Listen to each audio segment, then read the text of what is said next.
There are moments in life when nothing appears to be happening, yet everything feels arranged. Not arranged in a visible way, not in a way that produces certainty or excitement, but in a way that creates a quiet sense of inevitability. You may feel as though something is approaching without knowing what it is. Not anticipation, not anxiety, a subtle readiness that does not push for movement. This state is often misunderstood. From the outside, it looks like waiting. From the inside, it feels like preparation. But preparation here is not conscious. It is not strategic. It is not intentional. It is psychological. Carl Jung wrote extensively about moments like this, though he rarely described them in linear terms. He understood that the psyche does not move forward simply because the ego decides it is time. Change, in Jung's view, occurs when the inner conditions are complete. Until those conditions are met, movement stalls, not as punishment, not as resistance, but as protection. The psyche will not advance into a form it cannot yet sustain. This is why some opportunities do not arrive when expected. Why clarity remains elusive despite effort. Why motivation fluctuates without explanation. The ego experiences this as delay. The psyche experiences it as alignment in progress. Readiness, in this sense, is not enthusiasm. It is not confidence. It is not even desire. Readiness is structural. It emerges when enough inner material has been integrated to support a new orientation of life. Before that integration is complete, advancement would create fragmentation. Jung referred to this indirectly through his concept of individuation. Individuation is not a goal-oriented process. It is a developmental unfolding that cannot be forced without consequence. Each stage requires the psyche to reorganize itself before proceeding. When this reorganization is underway, life often becomes quiet, not empty. Quiet. Old motivations lose intensity. Familiar ambitions weaken. The future stops pulling with the same force. This is not regression. It is the psyche stepping out of premature motion. During earlier phases of life, movement is often propelled by external structures. Expectations, ideals, comparisons, and imagined futures provide momentum. These forces are effective when inner authority is still forming. But once that authority begins to consolidate, those same forces become disruptive.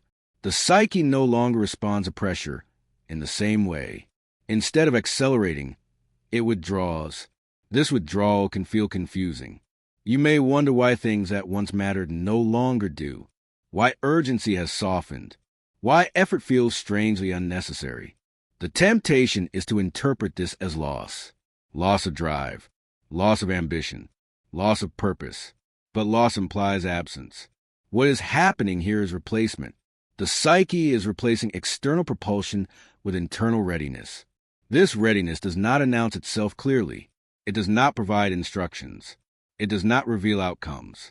It creates a pause. And that pause exists for a reason.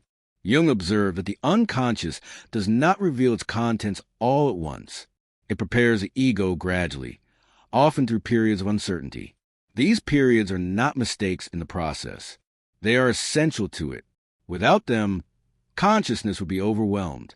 This is why clarity cannot be rushed during this phase. The psyche is not withholding answers. It is shaping capacity. Capacity to hold what is coming. Capacity to live within a different structure of meaning. Until that capacity exists, movement would be destabilizing. This is why readiness often feels like stillness rather than excitement. Excitement belongs to desire. Readiness belongs to structure. Desire pulls forward. Structure holds. During this phase, the psyche is building holding capacity. You may notice increased tolerance for ambiguity. Less need to resolve questions immediately. A strange comfort with not knowing.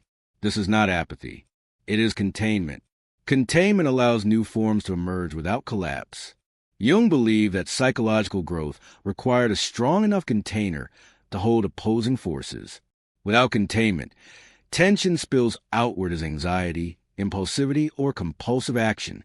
When containment strengthens, those expressions quiet. This quiet is often misread. People may say you seem distant, less driven, less animated. But what is actually happening is integration. The psyche is reorganizing how meaning is distributed. Earlier, Meaning may have been projected into the future, into goals, into imagined versions of yourself. Now, that projection retracts. Meaning begins to reside in the present structure rather than future promise. This shift changes how time is experienced. Time no longer feels like something you are running out of. It becomes something you are inside of. This can feel unsettling at first. Without urgency, direction seems unclear. Without pressure, movement feels optional. But optionality is not paralysis. It is freedom from compulsion. Compulsion was necessary earlier. It pushed life forward when internal cohesion was still fragile. Now that cohesion is forming, compulsion becomes unnecessary. The psyche responds by slowing down. This slowdown is not negotiable. Attempts to override it often result in exhaustion or frustration, because the slowdown is not a behavioral choice. It is a structural condition. Jung understood this well. He noted that when the ego attempts to move faster than the psyche allows, symptoms emerge: fatigue, anxiety, loss of meaning. These are not signs of failure. They are signs of misalignment. The psyche refuses to cooperate with premature movement. It is not blocking progress. It is ensuring coherence. This is why readiness cannot be manufactured. You cannot think your way into it. You cannot discipline yourself into it. You cannot force it through effort. Readiness arrives when integration reaches a threshold. Until then, life waits. This waiting is not passive. It is active preparation. The psyche is sorting, discarding, and consolidating. Old identities loosen. Outdated motivations dissolve. Unnecessary attachments fall away, often quietly, often without ceremony. This can create a sense of emptiness, not painful emptiness, neutral emptiness, a space where something used to be. That space is not meant to be filled immediately. It is meant to remain open long enough for something new to take shape. Jung warned against rushing to fill such spaces. Doing so often results in adopting borrowed meanings or premature commitments that later collapse. The psyche needs time to generate its own orientation. This is why readiness feels internal rather than situational. Externally, life may look unchanged. Internally, something has shifted. You may feel less compelled to explain yourself, less interested in convincing others, less concerned with appearing certain. Certainty is no longer required. Readiness does not need certainty. It only needs stability. Stability allows the next movement to emerge naturally. This is why life often begins to respond only after this phase completes. Not because you demanded it, not because you planned correctly, but because the structure was finally able to support it. Jung would describe this as a moment when the unconscious no longer resists the ego's direction. When resistance fades, movement resumes effortlessly. Until then, resistance remains, not as opposition, but as protection. This is the essential misunderstanding of this phase. Resistance is not punishment. Delay is not failure. Uncertainty is not confusion. They are indicators that preparation is underway. The psyche is not ready to move yet, and that is not a problem. It is information. Information that tells you something important has not finished forming. The ego does not need to fix this. It cannot. It can only tolerate it. Tolerance here does not mean patience as effort. It means allowing the process to complete without interference. This is difficult in a culture that equates movement with value. Stillness feels suspicious. But Jung understood that stillness often precedes the most significant shifts, not because nothing is happening, but because something essential is consolidating beneath awareness. Readiness is not loud. It does not announce itself. It feels like being held in place without restraint. Life does not push you forward. It does not pull you back. It waits, and in that waiting, something completes itself. This is a condition under which life begins to respond. Not earlier, not later, only when the psyche is ready to inhabit what comes next. When readiness nears completion, the psyche does not announce it in advance. There is no warning signal, no gradual countdown, no visible preparation that others can recognize. From the outside, it often appears as if movement resumes suddenly. An opportunity emerges. A decision clarifies itself. A direction feels obvious where it previously felt unreachable. The suddenness is deceptive. It creates the illusion that change happened quickly. In reality, the change has been underway for some time. Carl Jung understood this pattern well. He observed that when unconscious material reaches a certain level of integration, it crosses a threshold. Once that threshold is crossed, what had been latent becomes available to consciousness almost immediately. The delay was not an arrival. It was in readiness. This is why clarity often appears all at once, not because the psyche rushed, because it finished preparing. Before this point, clarity would have been premature. It would have created pressure without support, movement without structure. The psyche prevents that by withholding resolution until it can be sustained. This is one of the most misunderstood aspects of psychological development. People assume that clarity precedes readiness. Jung argued the opposite. Readiness precedes clarity. Until the psyche is structurally prepared, clarity remains inaccessible regardless of how much effort is applied. This is why thinking harder rarely produces resolution during earlier phases. The ego attempts to solve what is not yet available to be solved. The psyche responds by maintaining uncertainty, not to frustrate, to protect. Once readiness stabilizes, uncertainty dissolves without effort. This dissolution feels sudden. One day, something simply makes sense. Not because it was discovered, because it was allowed. The psyche had finished reorganizing. This is often accompanied by a noticeable shift in how life responds. Situations that felt blocked loosen. Conversations resolve themselves. External circumstances begin to rearrange, not dramatically, but decisively. It can feel as though life waited until you were ready before moving. From a psychological perspective, that is precisely what happened. Life did not wait. The psyche did. The outer world simply mirrored the completion of an inner process. Jung emphasized repeatedly that outer events often synchronize with inner readiness. He referred to this as a form of meaningful coincidence, not in a mystical sense, but as a reflection of alignment between inner and outer conditions. When the psyche stops resisting movement, the environment often responds accordingly.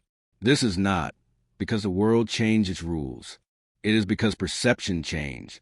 What was previously invisible becomes visible. What was previously overwhelming becomes manageable. What was previously confusing becomes obvious. This does not require increased intelligence. It requires reduced internal conflict. Earlier, conflicting inner positions prevented decisive movement. Part of the psyche wanted change. Another part resisted it. That tension produced paralysis. Once integration occurs, that tension dissolves. With no internal opposition, movement feels natural. This is why decisions suddenly feel easy, not because options improved, because opposition ended. The ego experiences this as clarity. The psyche experiences it as coherence. Coherence eliminates friction. Friction was what made action feel heavy. Without friction, action no longer requires effort. It simply happens. This can be disorienting after long periods of waiting. People often expect resolution to feel dramatic. They anticipate emotional release. Relief, excitement. Instead, what arrives is calm certainty. Certainty without intensity. This can feel underwhelming if one expects transformation to announce itself emotionally. But Jung was clear on this point. Genuine psychological shifts rarely produce emotional fireworks. They produce stability. Stability is not exciting. It is grounding. This grounding allows life to move forward without collapse. Another feature of this phase is the reappearance of motivation. But motivation now feels different. Earlier, motivation was fueled by desire or fear. Desire to become, fear of falling behind. Now, motivation arises from necessity. Necessity does not feel urgent. It feels obvious. You do not feel pushed. You feel oriented. This orientation eliminates internal debate. Debate was exhausting. When debate ends, energy becomes available. This energy is often mistaken for renewed drive. In reality, it is released energy. Energy that was previously tied up in conflict. Jung understood energy psychologically as libido, not sexual energy, but life energy. He observed that when libido is bound in conflict, symptoms arise.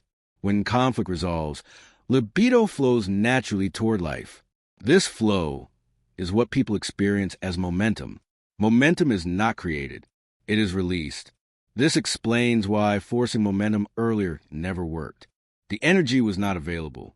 Once it becomes available, movement no longer needs to be forced.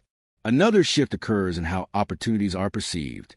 Earlier, opportunities may have felt overwhelming or ill-timed. Even good opportunities felt wrong. This was not because they were objectively bad. They did not fit the psyche structure at the time. Once readiness completes, similar opportunities may feel entirely different, not because they changed, because you did. This change is subtle. You may find yourself responding differently to situations that once caused hesitation, not with enthusiasm, with calm recognition. This is important. Recognition is quieter than excitement, but it is more reliable. Excitement fluctuates. Recognition endures. This endurance is what allows decisions to hold over time. Earlier, decisions made under excitement often required revision. Now, decisions feel settled from the start. This does not mean they are perfect. It means they are integrated. Integration reduces regret, not because outcomes are guaranteed, because the psyche is no longer divided against itself. This reduction in division also affects how risk is experienced. Earlier, risk felt threatening. Now, risk feels contextual. It is assessed rather than reacted to. This does not lead to recklessness. It leads to realism. Realism replaces fantasy at this stage. Fantasy was necessary earlier. It carried the psyche through uncertainty. Now, fantasy dissolves. Reality takes its place. Reality feels quieter, but it is more stable. Jung viewed this transition as a movement from projection to presence. Projection places meaning elsewhere. Presence holds meaning here. Once presence stabilizes, life no longer needs to promise something later. It can be lived now. This is why clarity often appears without fanfare. It does not need to persuade you. It simply makes sense. This sense-making does not come from logic alone. It comes from alignment. Alignment feels like relief, not emotional relief, structural relief. The psyche is no longer carrying contradictory demands. This relief allows attention to settle. Settled attention improves perception. Improved perception reveals possibilities that were previously obscured. This can feel like life opening up, but life did not open. Your capacity to see expanded. This is another reason change feels sudden. The expansion happened internally. The external world simply came into focus C. This focus reduces anxiety. Anxiety thrives on uncertainty. When uncertainty resolves, anxiety quiets. Not completely, but it loses its grip. You are no longer bracing for the future. You are responding to the present. This shift is crucial. Bracing consumes energy. Responding does not. Earlier, much of your energy may have been spent preparing for what might happen. Now, that preparation ends. You do not feel careless. You feel available. Availability is different from readiness. Readiness is internal. Availability is how readiness expresses itself externally. You are available to respond because you are no longer defending against uncertainty. This availability makes life feel responsive. Events unfold more smoothly, not because obstacles disappear, because you are no longer resisting them. Resistance magnifies difficulty. Without resistance, difficulty becomes manageable. This is often misinterpreted as life becoming easier. Life does not become easier. You become less divided. Division amplified effort. Integration reduces it. Jung emphasized that integration is not the elimination of difficulty, but the reduction of inner opposition. When opposition dissolves, energy is freed. This freed energy does not need direction. It finds it naturally. This is why movement after long stillness often feels inevitable, not chosen. Inevitable. You do not deliberate extensively. You do not debate endlessly. You recognize what fits and move accordingly. This movement does not require courage. It requires permission. Permission that comes from readiness. This is also why attempts to imitate this phase earlier fail. Without readiness, imitation produces strain. With readiness, movement feels self-evident. This distinction matters. It prevents premature action. It explains why waiting was necessary. Not because you lacked discipline, not because you lacked insight, because the psyche was still organizing itself. Now that organization is complete, or near completion, movement resumes. Quietly, naturally, without announcement.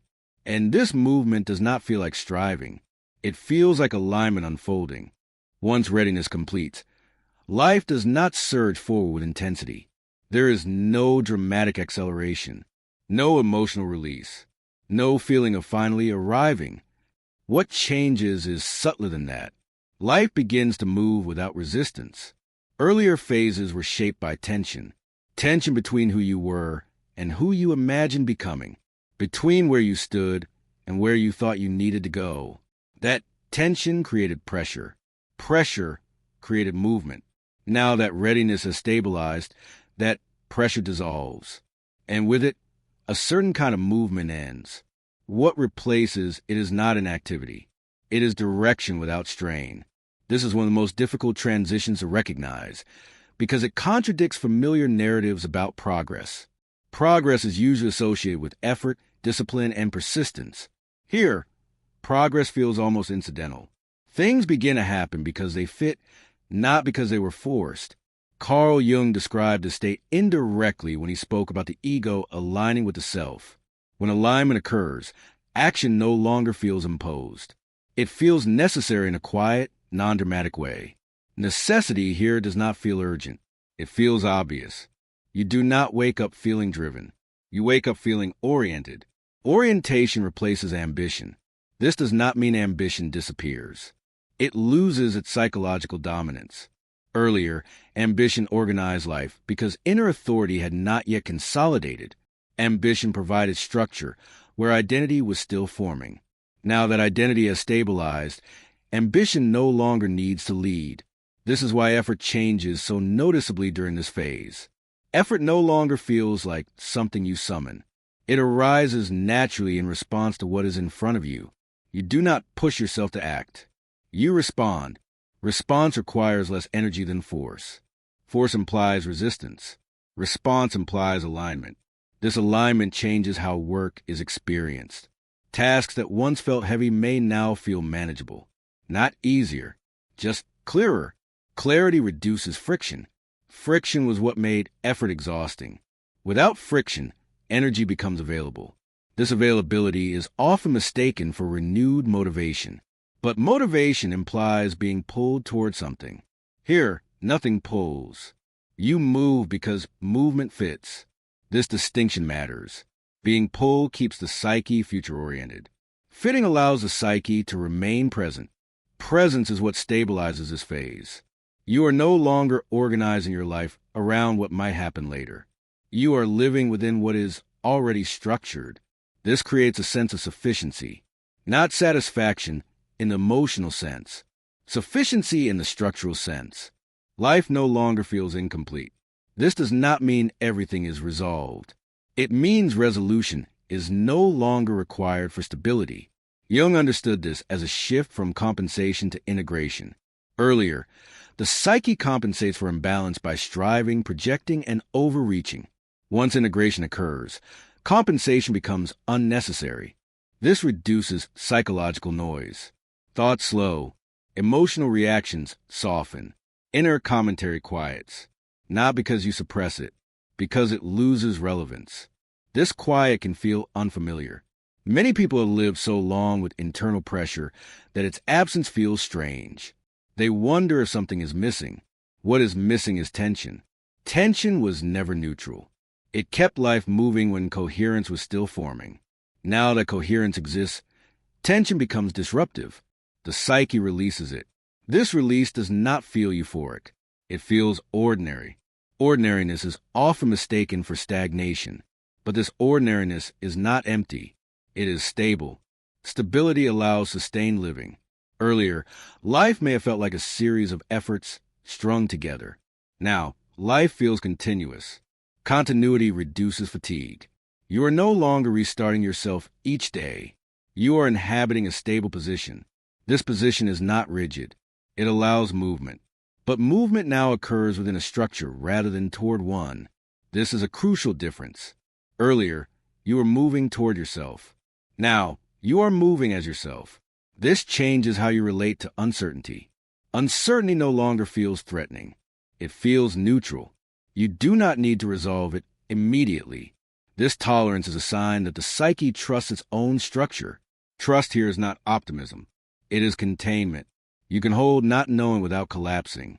This containment allows life to unfold without constant supervision. Supervision was necessary earlier. Now, it becomes interference. You may notice that trying to control outcomes feels heavier. Not because you are incapable, because control is no longer aligned with how the psyche operates. The psyche now trusts its internal orientation. This trust allows flexibility. Flexibility does not mean indecision.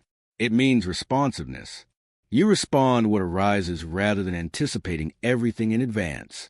This responsiveness makes life feel smoother, not easier, smoother. Resistance amplifies difficulty. Without resistance, difficulty remains but does not overwhelm. This is another reason life may appear to respond after readiness completes. Life did not change its behavior.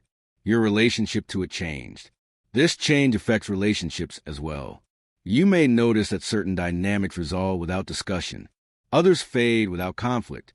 New connections form quietly, not because you sought them, because they fit the structure you now inhabit. Earlier, relationships may have been fueled by momentum or projection. Now, they are sustained by reality. Reality-based connections tolerate stillness. They do not require constant movement. This aligns with the psyche's new orientation. Jung believed that relationships reflect the state of individuation. As individuation progresses, relationships become less compensatory and more authentic. This authenticity does not require intensity. It requires presence. Presence is now available. This availability changes how you listen, how you speak, how you engage. You may find yourself saying less, not out of withdrawal, out of precision.